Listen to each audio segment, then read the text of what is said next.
Northwestern Masonry Service Company Incorporated is your go-to source for premier masonry equipment. We carry a complete line of supplies that are necessary to complete any residential or commercial project. We cater to your exact needs and guarantee quality customer service that you can count on.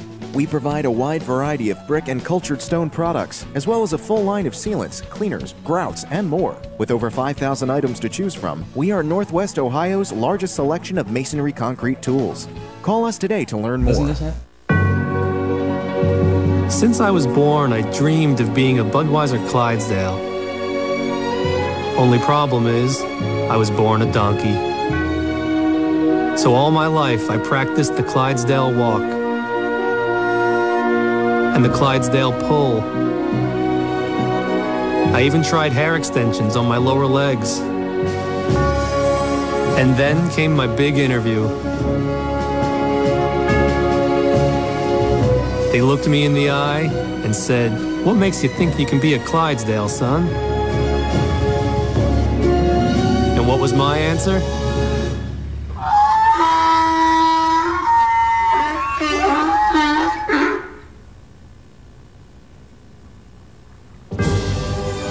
I must have said something right.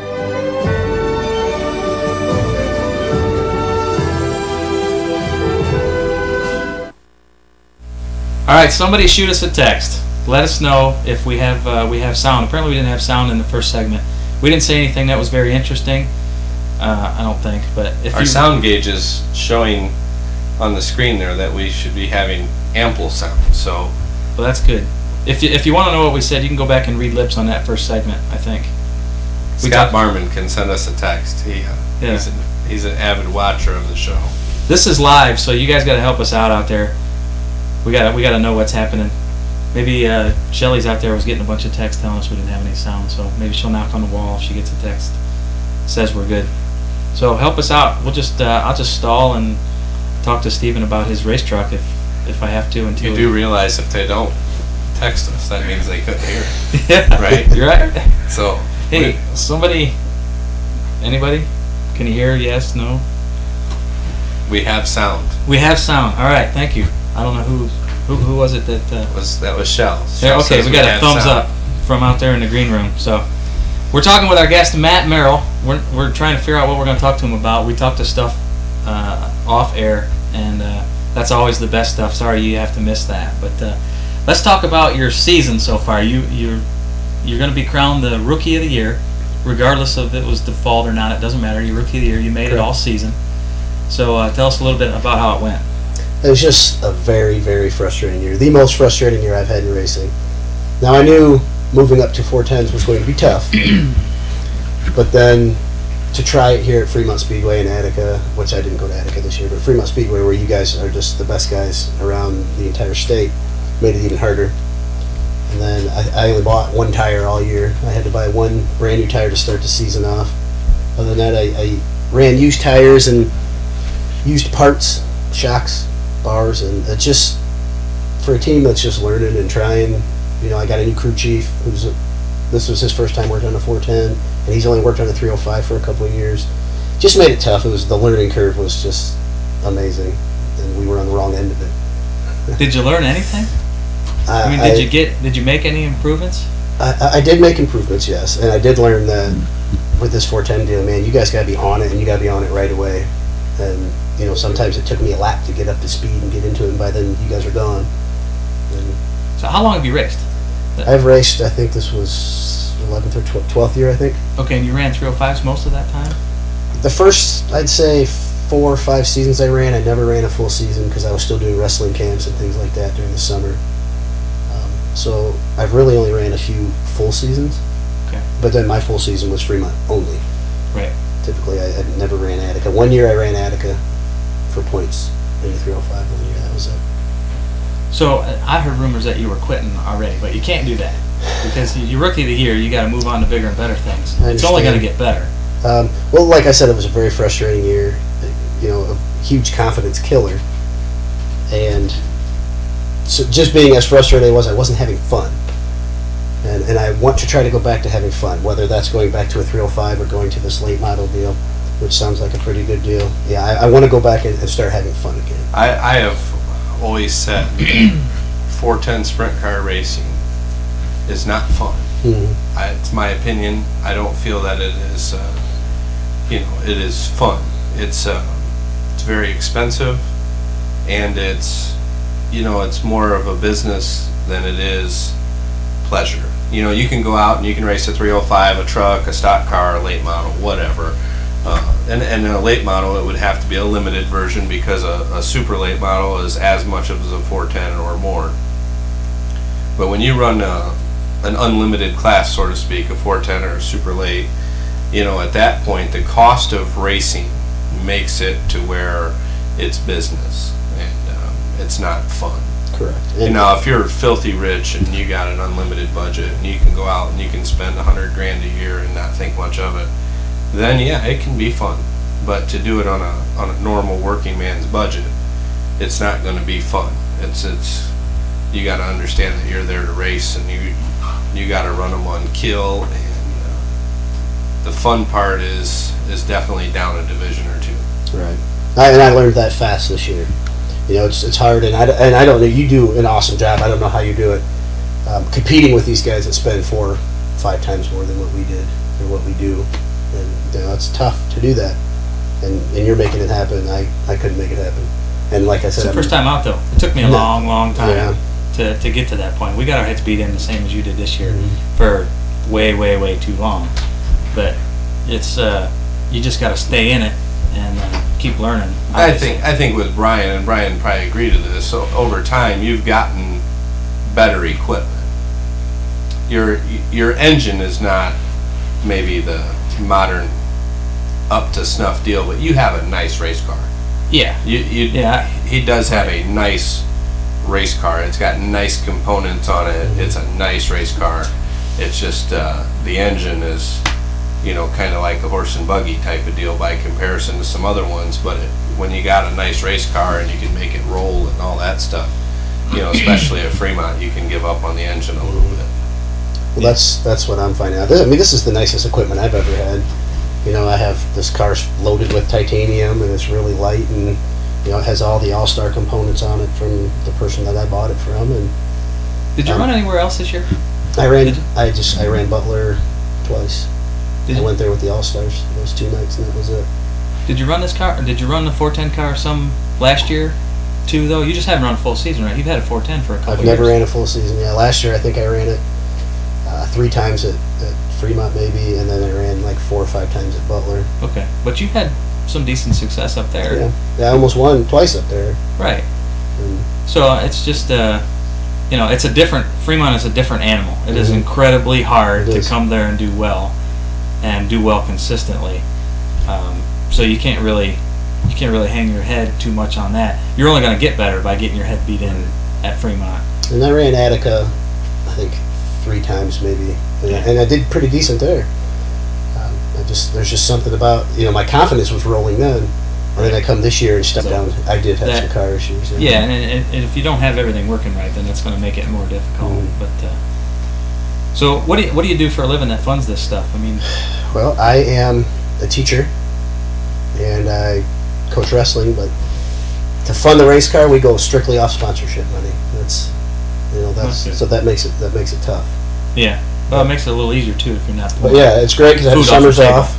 Yeah. I have summers off, and then I'm able to work. I work a second job in the summers. I do construction, and that allows me to make a little bit extra money that I throw towards the race car. He also makes a little extra money wrestling.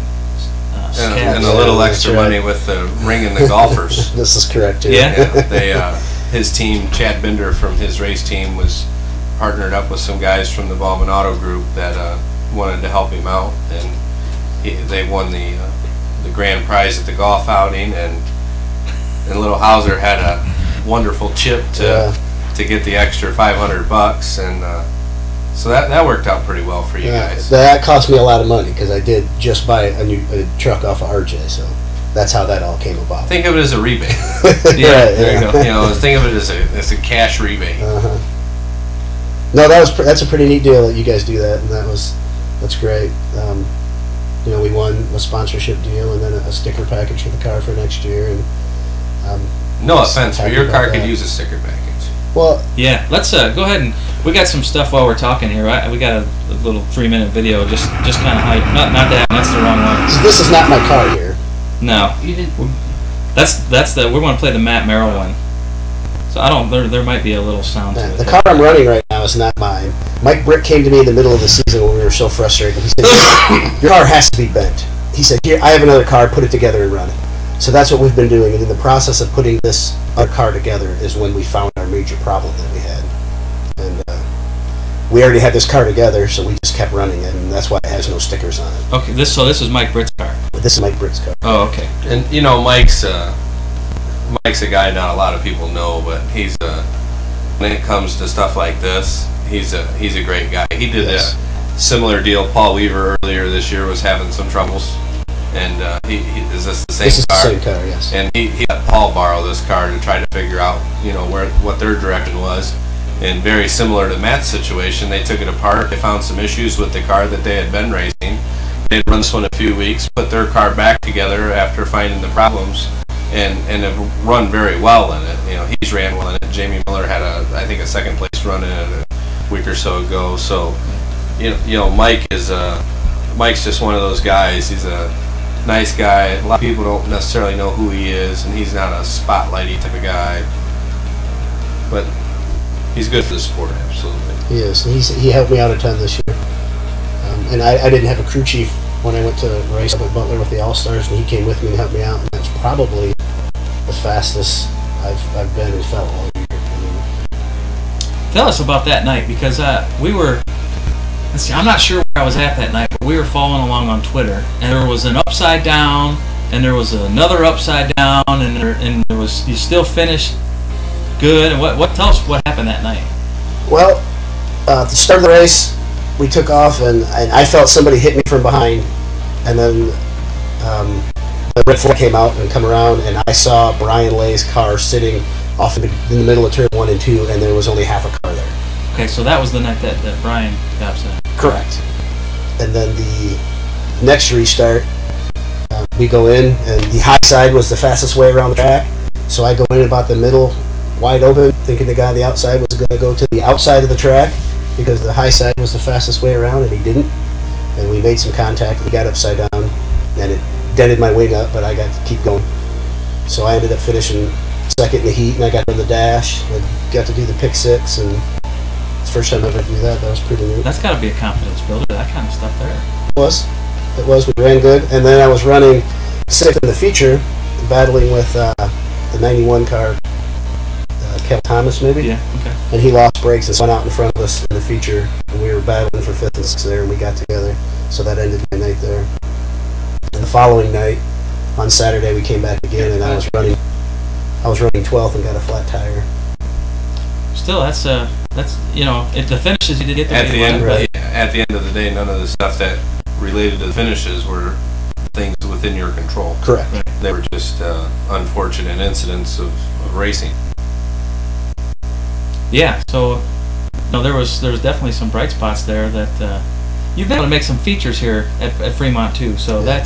that's good that you're getting laps and being able to run some laps there and that sort of thing. So That was a bit of a confidence booster. I raced my way into a couple features at Fremont. It wasn't Right. by default because there wasn't enough cars. I raced my way into a couple, and that did felt good. That did feel good. I almost felt like we kind of started to accomplish a goal and made some progress.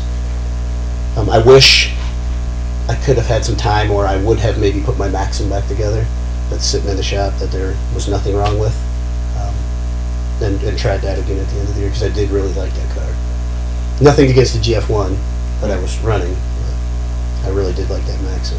so that could be the Sometimes thing. you know, a person gets a feel in Yeah. the car, they just like it, and comfortable in it. And, you know, Dale Blaney, like that deal out there, he ran that car, the different car, the one night at Attica, I think it was the Friday night of the 2-day show there at the end of the year at Attica, and they were just not as good and didn't like it, and gets his other car out the next night, the one he likes, and ran well in it. It's just everybody, you know, has that feel that they're looking for. That 2-night All-Star race at Butler, there was a red flag on Friday, and Dale stopped, and the car behind Dale did not stop, and he plowed Dale pretty hard in the right rear frame. Yeah, he sent me a picture of the. He bent the frame, the and Dale frame still rail. led the last 7 or 8 laps and won the race. Dragging the bumper. Yeah, I mean, with a car that was bent and broken, and then he was upset because he had to break out his Knoxville car for the next night, and he almost lapped the entire field. You know, he was just untouchable. When you mentioned the Knoxville car, this is something to me that, as a car owner and a driver and all the things I've done, I've never understood the whole Knoxville car. Because every time we've gone to a race anywhere, we've taken what we felt was the best race car that we could take on any given night. And the Knoxville car thing, I don't quite understand. I can understand the Knoxville engine because, you know, running an engine like we would around here, out there, you're gonna get handed to you. Mhm. But the car part, I don't quite get it, other than maybe some stickers or something stupid. Well, maybe their lengths are different, though. You know, there was a time there when everybody was 88.5-inch cars, and some guys, you know, the shorter tracks are running 86-inch cars sometimes, so maybe it was a little bit Well, longer. at our race car shop, we have 86, 87s, 87 and a halves. Yeah. There's still an 88.5-inch car there. It's but we've never taken a different wheelbase to a racetrack. It's just, you know, I just never understood that whole concept. And then once they race it, you know, Knoxville's over. And then it's Yeah, what do you do with it? They race them everywhere. Then they'd say, "Oh, we're going to race this. This is just our race car now." But Yeah. going up to then, it's kind of like, "Ooh, this is." They want to have a fresh piece. That's Well, it's big kind deal. of funny, you know. Shots had that chrome car this year, and they run it in the heat, and the chrome starts coming off, so they get their regular car out of the trailer, and they win. Now, Shots has won 8 of 9 or 9 of 10 or whatever that is out Yeah. there. He's been pretty dominant for us, but you A know, lot of them are in the same car. yeah, You run the same He car. changed the whole car instead of just changing the body. yeah. I believe they switched the whole car. I may not be correct on that, but Yeah, you don't want the stickers to look bad. So. yeah. Go ahead and show that other video real quick. I did have one more little highlight from Saturday night. This is from my in-car shooting the back. Matt's car is the one with the red wing there on the right-hand side. And we were talking about this earlier. Somebody hit a mud puddle in front of me, and I slipped up the track going into this corner here, and I splashed it up a little extra for Matt, so then he had to slide through it, and got together with Jason Dolick there, who kind of collected Michael. But Jason Dolick told me that he'd been to Fremont twice before the races, and it got rained out both times. And then we finally get to race, and then he ends up getting upside down there. So I don't know if he's going to make it back to Fremont Speedway anytime soon. But he's normally like a Wayne County and South kind of. Yeah, there's very few people that come into there and have instant success. You know, like the James McFadden, he's kind of a fluke. You know, it's not something that normally happens. It's Well, you can name the guys. I mean, you can name Yeah. Ricky Stenhouse. You can name James McFadden. You know, and Kyle Larson. Kyle Larson. It gets short quick. Yeah. On the guys that come right in. Mostly because when guys are coming in, it's during an all-star race or an outlaw event or something, and then you got to beat Dale Blaney or Donnie Schatz. That Jamie Veal ran pretty good this year too. Jamie Veal did run well this He year. did run well. Yep. He followed in James McFadden. And the Australians, you know, typically really, I think the group of Australians that we had over here this year was probably the best group of Australians that's been around in quite some time. I mean, these guys have come around, and they weren't just racing. You know, they weren't just another car. They were something. You know, you had to worry about if they were going to win or not, because they were a force. Veal was real fast all Speed Week, Yeah, and then did he win a race just after Speed Week at Fremont? Is that what it I was? believe so. I think so. Yeah, but yeah, he was faster out of the box. I was surprised to see that too, because I hadn't heard that name. I've heard of McFadden obviously, but not Veal. Where did Stuart Williams end up? Because he was at Fremont every single week. Well, his visa, he had a working visa, and it expired, so he had to go back. Okay. Right. And his goal this year was, you know, he was really wanting to get a top 10 at Fremont in the points. And, He was there too. He yeah, was running and well. he was definitely there. And unfortunately, he had to go back. And I think he's coming back, and he may be there for the Outlaw show. He may be able to be back. So I'm pretty sure they got that straightened out, and he's going to be a kind of a U.S. citizen, something similar to that. He ended He's up going to be allowed to stay. He ended up 9th or 10th in fast points. So he hung on to that. I think he was, what, 5th or 6th or something when he had to leave. Yeah. And still ended up in the top He had 10. to. Yeah, he had to miss one event. He missed one show. Do they not Was all. consider racing as work related towards his visa? I'm not sure how that stuff works. You know, it's kind of the American concept of visas. If you can jump the wall and end up here from Mexico, they'll let you stay. But if you come here legitimately, Right. you know, then they want to throw you out. It's really a backwards situation in our country. We just went political on the last lap. Yeah. Yeah. I had this same issue at Eastern Michigan. We had some teammates that were from Canada, and the second they graduated from college, they had, like, the next weekend, they had to be back in Canada. They had to be out of the United States. Yeah, it really it's a really I think that stuff's just ridiculous. You either belong or you don't, and you know, to say, oh, if we let you come in, then your kids and stuff can stay, but you're going to have to leave. I mean, at the end of the day, it just cost all of us money. So what's a typical week like for Matt Merrill, involving with the family and the race car and the teaching and all that stuff? What's a typical week? It's busy. My daughter's involved in 4-H, and as you know, that takes a lot of time and a lot of work. And fortunately, my wife does a lot of the dealing with the horse, and I have a son also, so I stay and hang out with the son, and he hangs out in the shop, and we do the yard work and whatever else needs done around the house at the time. So I put my 5 days in at school. You know, sometimes if it's during wrestling season, I practice, you know, after school. Right now we practice on Tuesdays and Thursdays. What school are you teaching at? I teach at Clyde at the middle school. Okay. And this year I left Clyde and I'm going to coach wrestling at Fremont this year. So I've been practicing Tuesdays and Thursdays at Fremont in the wrestling program there. And Wednesdays we work on the race car, and Chad Bender helps me out, and his boys have football practice Tuesday, Thursday, and then they have games Saturday morning. So we're getting to the point right now where our kids are getting to that age where their activities are becoming more frequent, and That's when you get the race cars cars. becoming less frequent. That's when you get the kids' race cars. Then all your race cars are sitting next to each Well, other. and they know I'm trying to sell everything, or I had kicked the idea around and I thought about it, so my daughter's going, well, do I get a go-kart? So There's no change there then. That stays level. Yeah. Because the same commitment is there. That just means you're not driving anymore.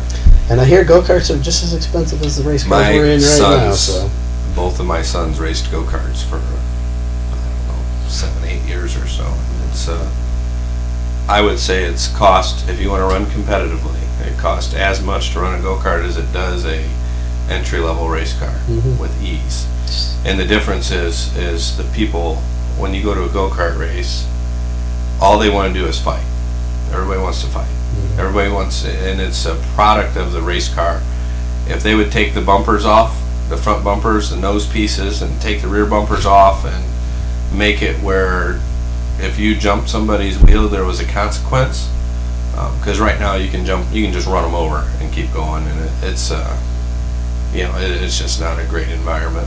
I think it was for my kids. I didn't feel it was a great environment. I've never raced a go-kart before. I've never worked on one before. I graduated college and wrestling season was over. My dad said, well, wrestling's over, now what are we going to do? And he says, I bought a race car. And I'm like, yeah. You told me every year when I was a kid growing up watching these guys at Skunk Hollow, every year I was going to have a go-kart. Sure enough, I came home and there was a race car in the garage. And I thought, he wasn't kidding this time. What year was that? That was 2001, 2002. That was a Schnee, wasn't it? It was Mark Keegan's old car. I remember that because I got to run it one night. Mhm. Got ran over by Clarence Morgan at Attica. Yeah. But, so Yeah, it's been well, going yeah, on and he put some other guys in it when I was at wrestling camp. And one night he put Doug Berryman in it, and Doug was probably 15 at the time, I don't know. And he was waiting to be made and pulled off into the infield. My dad's like, what was wrong? Oh, I was so tired I couldn't turn anymore. That was before power steering. Yeah, Doug's arms were that big Yes, back then, correct. too. So how old is your daughter then? I have a daughter that's 9 and my son is 3. Oh, okay. So she's 9 years old. It's going to be they don't have the compact class anymore, so it's going to be a few years before you put her right into it. The 3-year-old, you 602. could get him in a cart. Yeah, You well, could get him started. he's already hell on wheels on a 4-wheeler because we entered a raffle at a charity event and he won a little electric 4-wheeler, and the thing scoots pretty good for a little electric 4-wheeler. You get him one of them little like Kid Coyotes or something, little go-karts, 50cc deal. I put my youngest boy on one when he was 3, and You'd be surprised Mhm. how natural it comes to them to do it. To Right. steer. Well, I'm surprised how well he's doing on this 4-wheeler because it has 3 different speeds, and I got him on high already, and the wife's complaining about it. But man, I can't believe how good he actually does it. Yeah. Which direction's going to be better for you? You got the horses, like Rich says, is they eat money and they poop work, or the race car, which it's about the same, really. So which way do you want to go? It sounds like you're going to have to go one way or Well, another. the horse, the actual living horse is the wrong kind of horsepower for me, and I'm allergic to horses and dust and all that stuff. So being around the horses just kills my allergies. They So make good glue. I try to stay away from them as much as That's what I I hear. can. That's why my wife takes care of that. So And how it's- was that deal working out then? It's my wife's family that has the horses. Oh, okay. So Well, how did that deal work out then at the fair where you were wrestling that calf? that- Rolling around I in the tell you, dust. that wasn't that bad. I had my phone in my hand and I didn't take video of that, and I knew at some point you were going to be on the show. I wish I had videotaped that. He's out there wrestling this calf that's about this big. Him and Bender are out there at the finale. Yeah. He wrestled one down and put a halter on it or something. Correct. Yeah. And then for the final, you could pick a partner. So him and Bender are chasing. I don't around. know how those calves are to put a halter on, but I've helped Lindsay with her steers a time or two, hmm and those are some damn stubborn animals.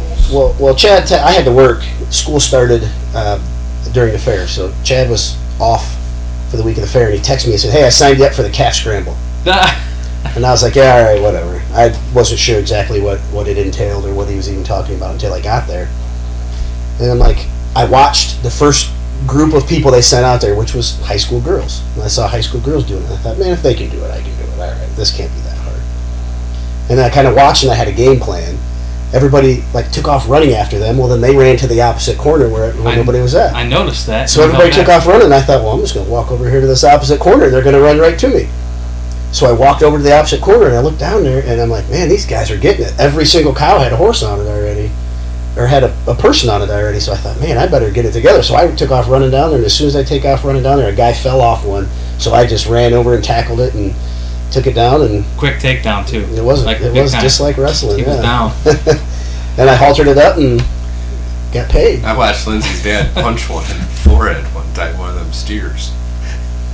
Yeah. And then in the finals, It laughed at him, basically. there's one took off running. I thought, all right, I'm gonna spear this thing up against the wall and knock it down. I bounced right off of that thing. They said they only weighed like 300 pounds, but them things had to be over 400. They were I strong. would say easily, yeah. They were definitely strong. But then the city boy in us came out in the finals. I had one of the 8 fastest times in the heat. So I was able to go to the finals and pick a partner in the finals. So I picked Chad Bender, who's also a city boy, just like myself. And we go out and we wrestle one down, and we're actually the first ones to tackle it and get it down. And we put the halter on upside down. Took it off, and then we put it on inside out. And then we took it off and put it on upside down again. It And was the guy's real. just standing there looking and just keeps shaking his head. No, you didn't do it right. And we're like, what are we doing wrong? So we were the first ones to tackle it and the last ones to actually halter it. The funniest part is that there's 8 other guys standing right Yeah. there waiting for them to get wore out and for this cow to take off again. And they're just standing there like this the whole time. Well, he wasn't going anywhere. I had a hold of him. Oh, pretty yeah. good. For sure, but you kept looking up and Yeah. the guy kept going, The guy's probably thinking, Yeah. what the hell don't you know at all? how did you get here? I had never even seen a halter until 2 minutes before we went out there to rope one. So You inspired me though, Yeah. because I saw you do it and I want to try it next year. Yeah. I don't know if I can wrestle one of them down to the ground, but I'd like to try it. I tell you, talking to like Ryan Sheets and some of the other board members, like Ryan Sheets and his family, they go all over the place to do this. Really? Yeah. Wow. And I believe it was one of the maybe Hancock County Fair or some fair towards the south. They got to keep whatever What they they caught? haltered. The pigs. I think that was pigs. Keep And what you they got to catch, keep what they caught. Yeah. Yeah, they come up with some pretty interesting little game type deals. Yeah. hmm I went and saw the bull riding at the rodeo that night, and I went right down to the pit area, whatever it is. You know, all the cowboys are there, and there's some cowboy-looking dudes there right off the Marlboro sign, you know. And I always wanted to ride a bull. I always wanted to try it, you know. So here I am. I'm 40 years old now. I'm gonna go down there. I'm gonna really look into it and see what this is all about. And there was one guy that I kind of knew, and he comes out of the chute, and the thing makes one move, and his foot comes off, and he's laying on his back, and people are helping him up, and I'm watching this bull. rolling Have and laughing. you rode a mechanical bull? Nope.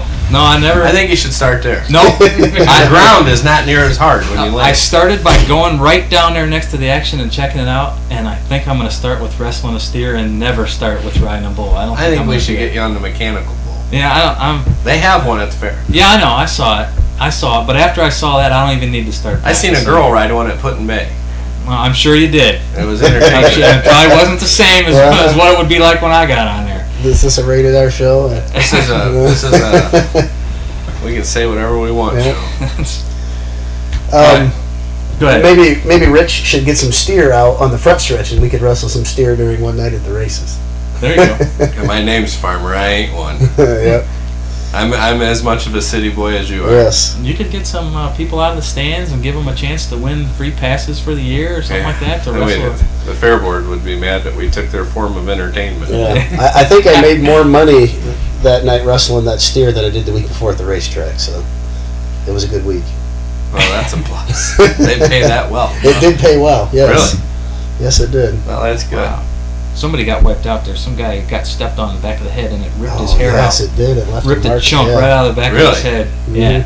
And then Dean Snyder, he's a fireman here in town.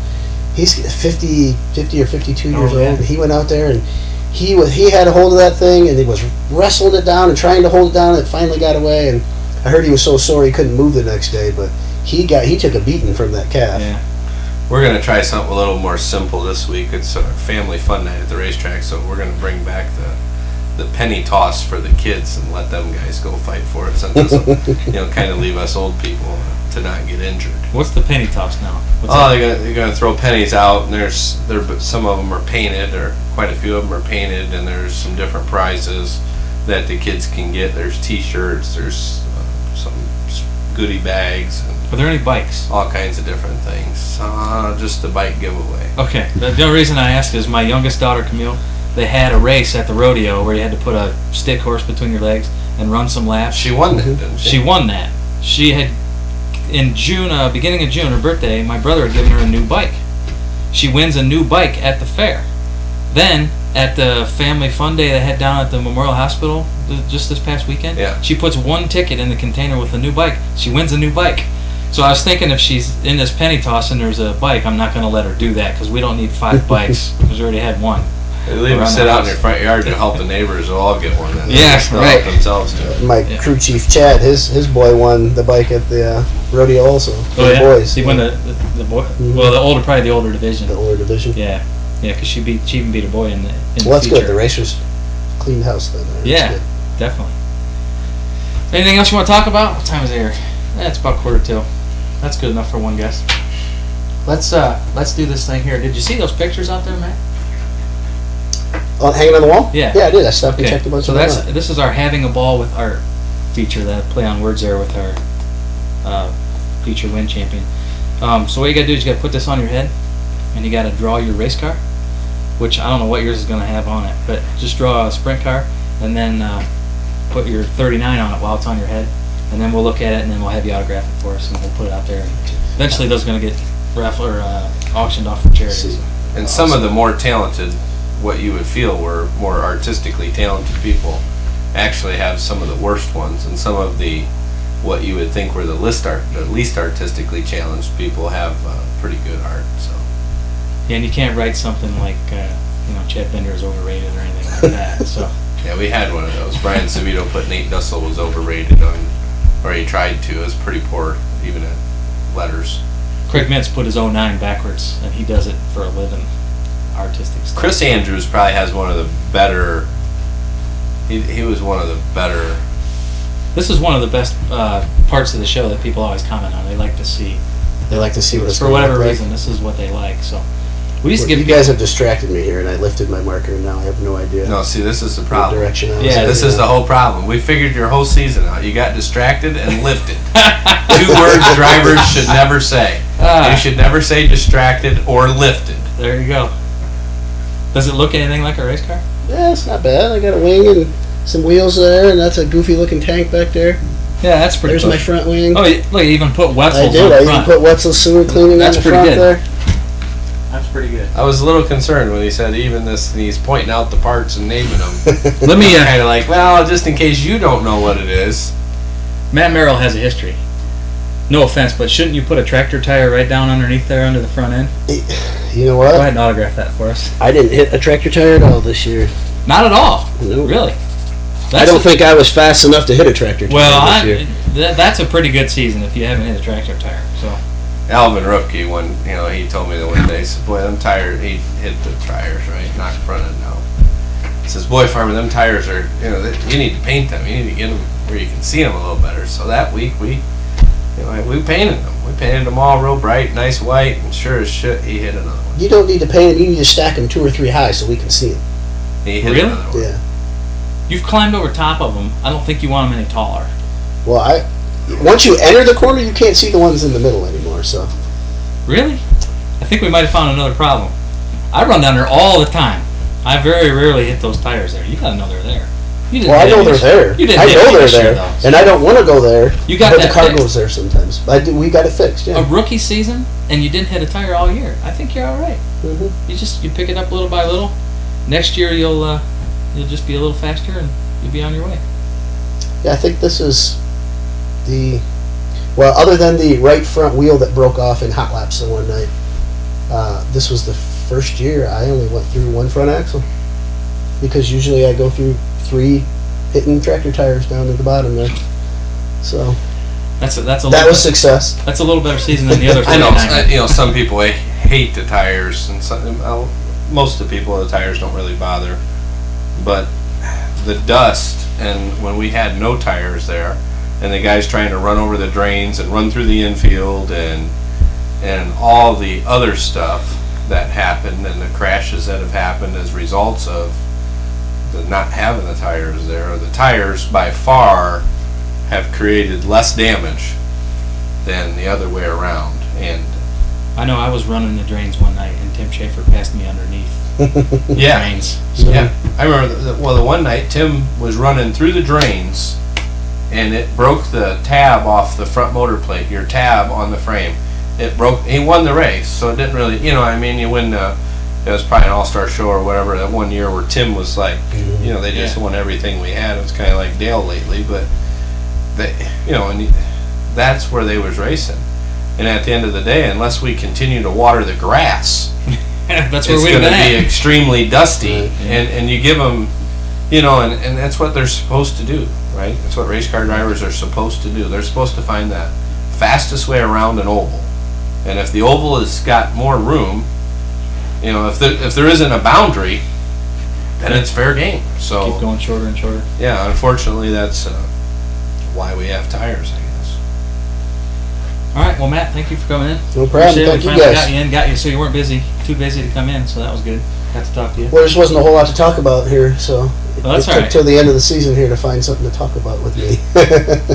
Well, that's good. Hopefully, we'll have more season to talk about you with next year. I'll come back anytime you guys need somebody.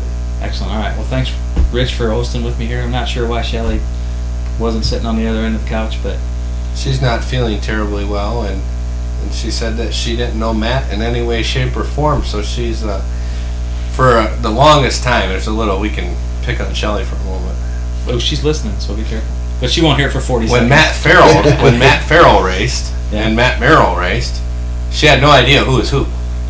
They both ran 305s. I don't think this guy knew who was who either And, half the time. Yeah, they both ran 305s and stuff, and I would always say, well, that's Fat Mango, because that's what the other Matt, had always gone by. And I don't know that she's ever really. We was doing our bookkeeping at home the other night, and she reads the checks off to me as I enter them into the system, and she's like, "Here's this Matt Merrill again. What does he do again?" I said, "Remember, he's the wrestling coach." Oh, that's right. And she's still. You're still a rookie, though. That's right. So A lot of people get us confused, the Matt Merrill and Matt Farrell thing. He had to go to the hospital one night, and I was getting messages, "Are you in the hospital? Are you okay?" "I'm fine." And then you was... He's hilarious. Yes. Matt Farrell is a hilarious individual. He's definitely a good time. And you had nicknames, right? It was Matt Merrill and Fat Merrill. Is that what you called us I at don't one know time? that I ever called him Fat Merrill. He's not Fat Mango anymore. He's just Mango. He got Yeah. into that a while Yeah. back. But you might have been right on that. I'm not sure. All right, Steven, go ahead and take us out here. I'm assuming we've got a commercial or two, but we won't be here next week. We'll be here maybe the following week. Yeah, we'll be here the following week. Okay. I don't know with who or with what yet, but we'll be here the week before our World of Outlaw event to see if we got any new news. All right, you running the World of Outlaw race? I'm not. Not running the World of Outlaw race. All right, check us out on Facebook, FremontOHSpeedway.com.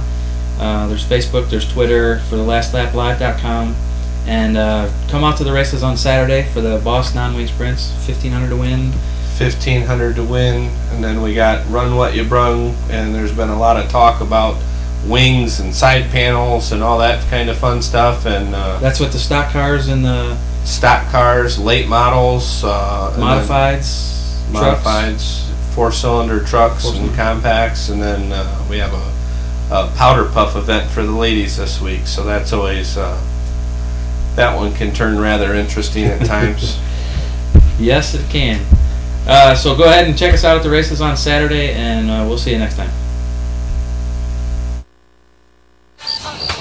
Need some cash? The Hillside Pawn Shop, 503 West State Street in downtown Fremont can help. The Hillside Pawn Shop buys, sells, or trades gold, silver, coins, guns, toys, jewelry, and much, much more. Turn your old treasures into cash now. The Hillside Pawn Shop is open Monday through Friday 9 to 6 and Saturdays 9 to 2. Call 419-307-8768. That's 419-307-8768. Hillside Pawn Shop in Fremont. Buy, sell, trade. Pawnbroker license PV.100620.000. You know that one's yours, right? They've each had 8, you 7. Is it because you're a slower eater? Or not man enough to claim what's rightfully yours? First it's a wing, then it's your seat at the table. So tell me, are you a little baby boy? Or are you a big, strong man? I'm a big, strong man. Okay. Grab a seat. The game is on. Buffalo Wild Wings. Wings, beer, sports.